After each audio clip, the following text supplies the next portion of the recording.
Enfrentou um problema muito grande que repercutiu nacionalmente.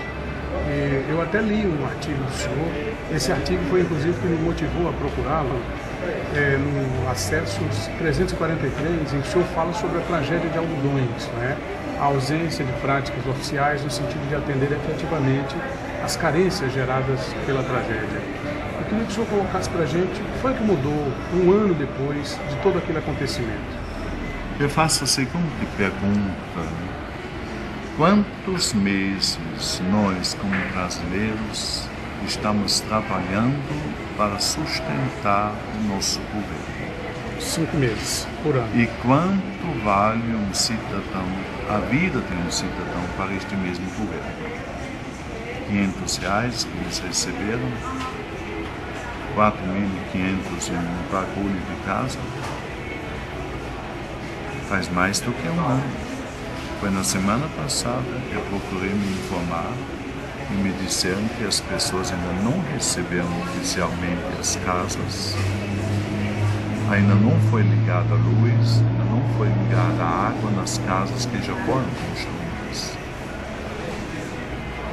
Então, um questionamento que a gente faz sobre os limites do Estado,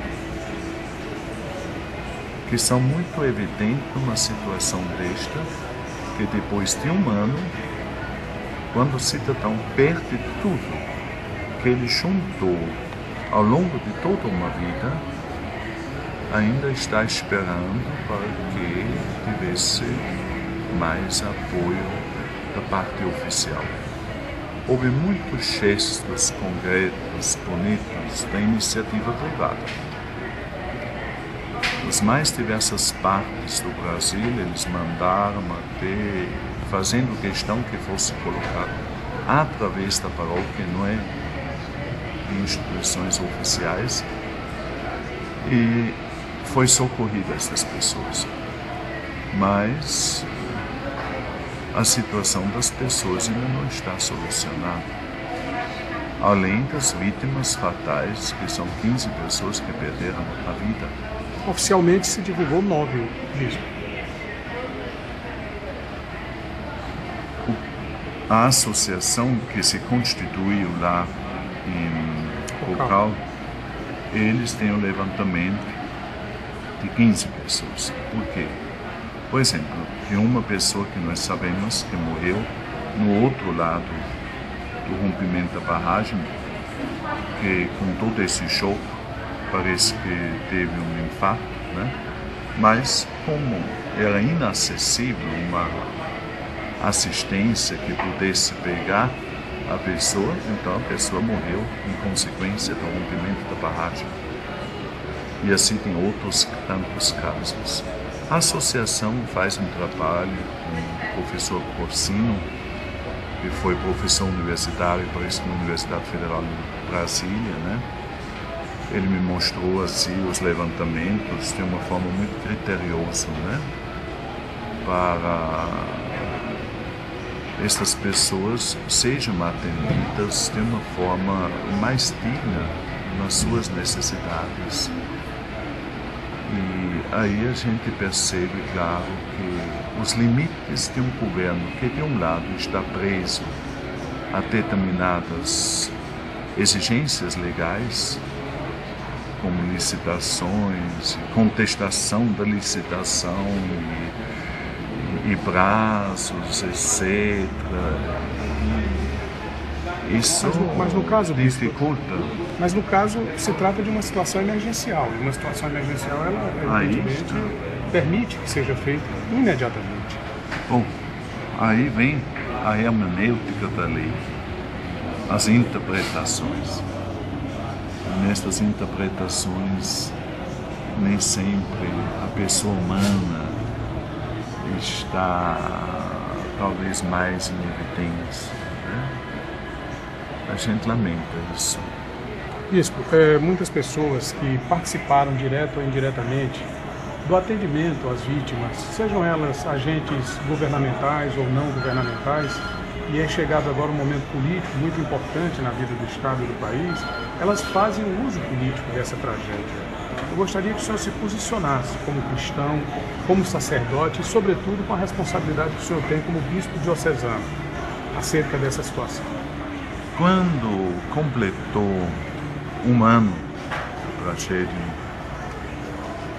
eu fui celebrar a missa em sufrágio destas 15 pessoas que morreram em consequência desta tragédia. Junto comigo foram 25 padres que representam mais da metade do clero da diocese. E a gente foi também fazer uma reflexão. E no segundo banco na minha frente, quando eu comecei a fazer a homilia, uma pessoa de repente começou a gritar, dando sinais como de desmaio. Só que a pessoa não estava calculando que um metro ao lado dela estava um médico que recorreu logo a esta senhora.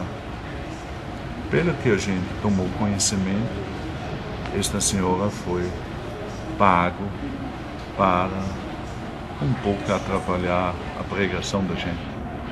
Pago por quem mesmo? Eu não vou entrar em detalhes das pessoas. Tem até uma pessoa que vai me trazendo um valor quanto é que ela recebeu. Então, aí se percebe que às vezes tem pessoas que não gostam que a gente faz questionamentos. Eu nunca acuso ninguém, que eu creio que não é isso a missão da gente no altar. Mas questionamentos, todos nós temos o direito de fazer. Eu, como pastor deste povo, que eu amo e quero bem, me identifico com este povo, eu faço questionamentos. Se este povo foi respeitado devidamente na sua dignidade e nas necessidades que este povo tem. Não vou dizer que não foi feito algo, isso eu afirmo que foi feito, mas vamos nos colocar no outro lado. Se eu fosse pai de família e tivesse perdido filhos ou perdido tudo com que eu sustentei a minha família, será que estaria satisfeito ainda que estou aí sem saber o que vai ser da minha vida? Como é que eu vou viver? A gente sempre tem que olhar um pouco isso.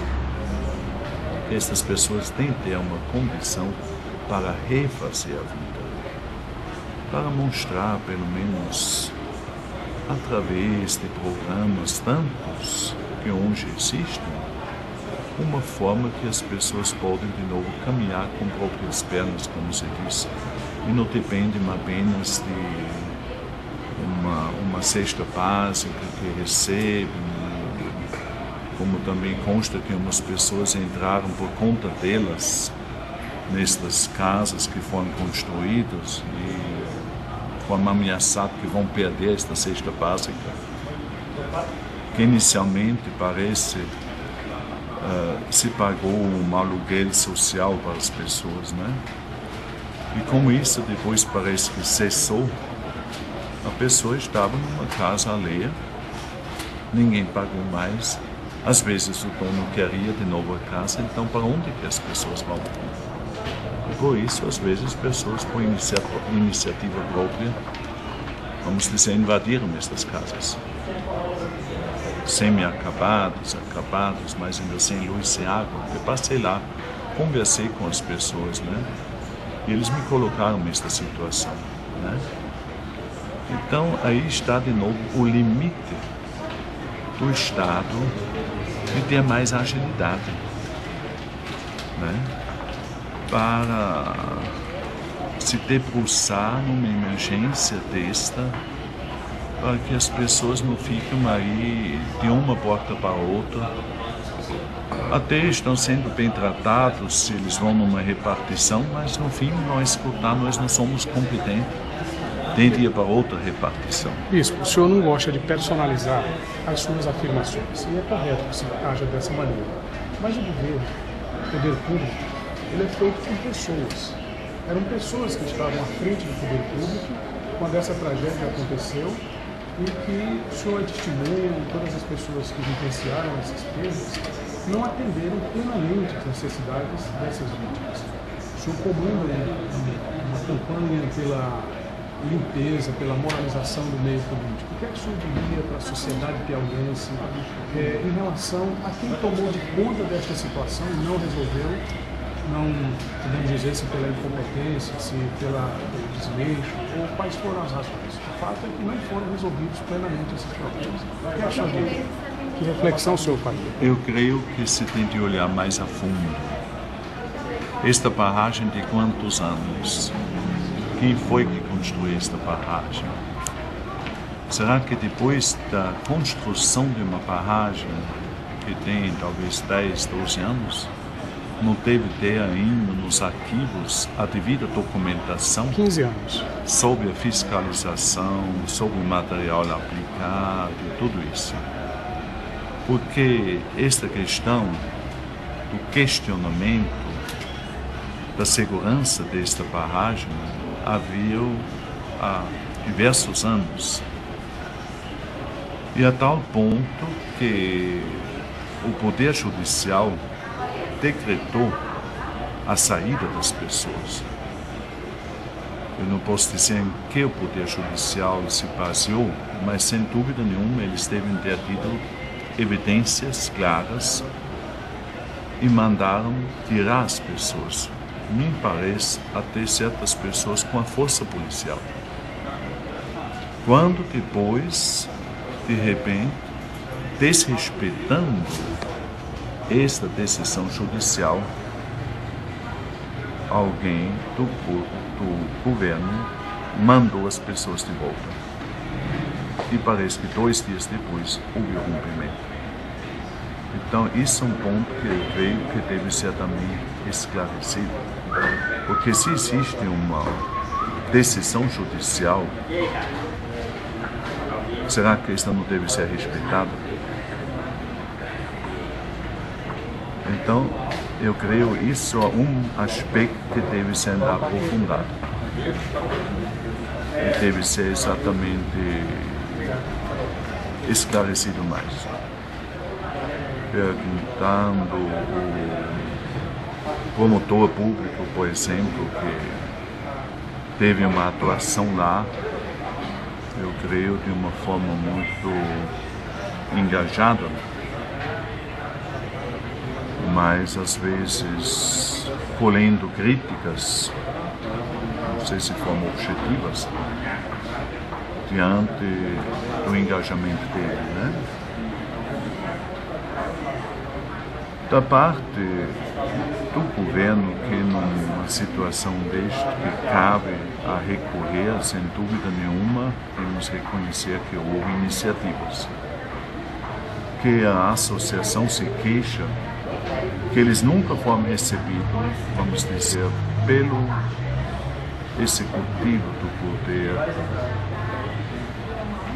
governamental, para pelo menos apresentar as reivindicações.